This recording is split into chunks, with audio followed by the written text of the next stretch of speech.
Jesus and Peter the disciple. It's written in the Bible about a man named Peter. He was actually a common fisherman, but something special happened to him because he met Jesus. Jesus, he was the children's best friend. They loved to be near him.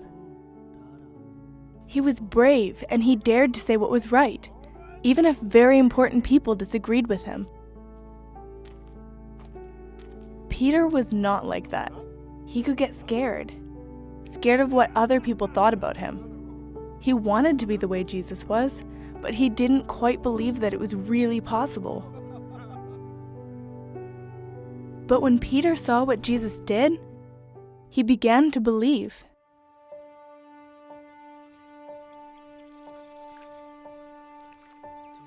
Maybe you've heard about the time Peter and some others went out fishing.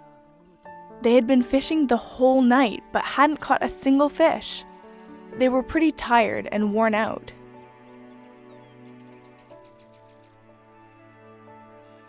When they got back to land, Jesus was there. He told them to go back out to deep water and cast out their nets again. The disciples weren't convinced that it would help. They had already been fishing in the whole area, but they chose to do it because Jesus had said to. And guess what happened? The nets filled up with fish, as full as they could be. Jesus probably wanted to show Peter and the others that they could always believe in him. After this, they chose to follow along with Jesus as his disciples. The disciples were very happy to be together with Jesus.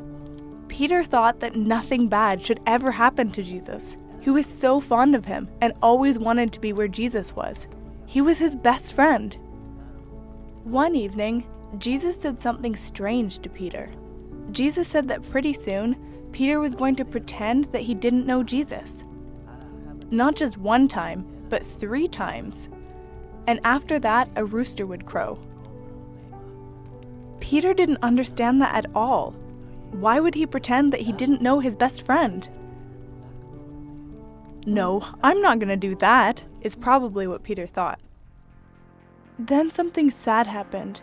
They took Jesus away. Think that someone could hate Jesus. They wanted him to die. Peter got very scared.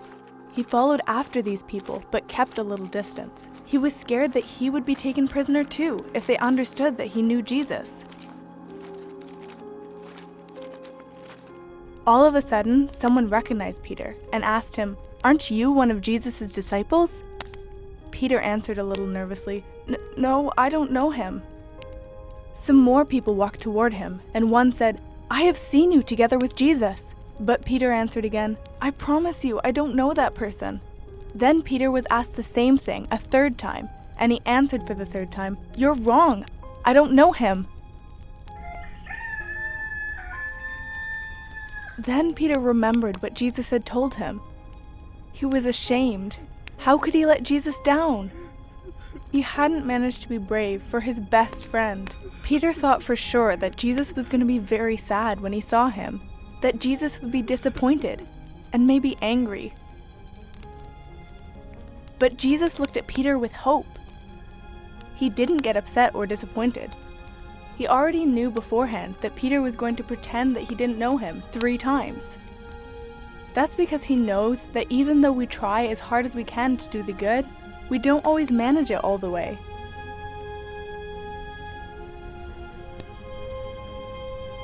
Jesus also knew that Peter would become a much braver man very soon, because Jesus had a plan to help people. First, Jesus had to die on the cross. 3 days later, he rose up from the grave. And after a little while, he went up to heaven. And then something very important happened. Jesus sent something back down to the earth. Something that can help us.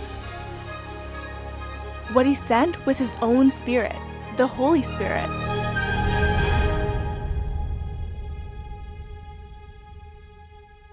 Jesus knew that Peter was going to become a completely new man when he received the Holy Spirit.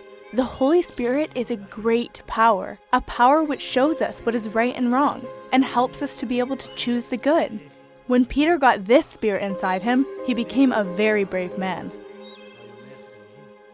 And Jesus wants to help us too. He loves us exactly as we are, even though we haven't always managed to do the good. He knows it can be hard, but if we want to do the good, then He will help us.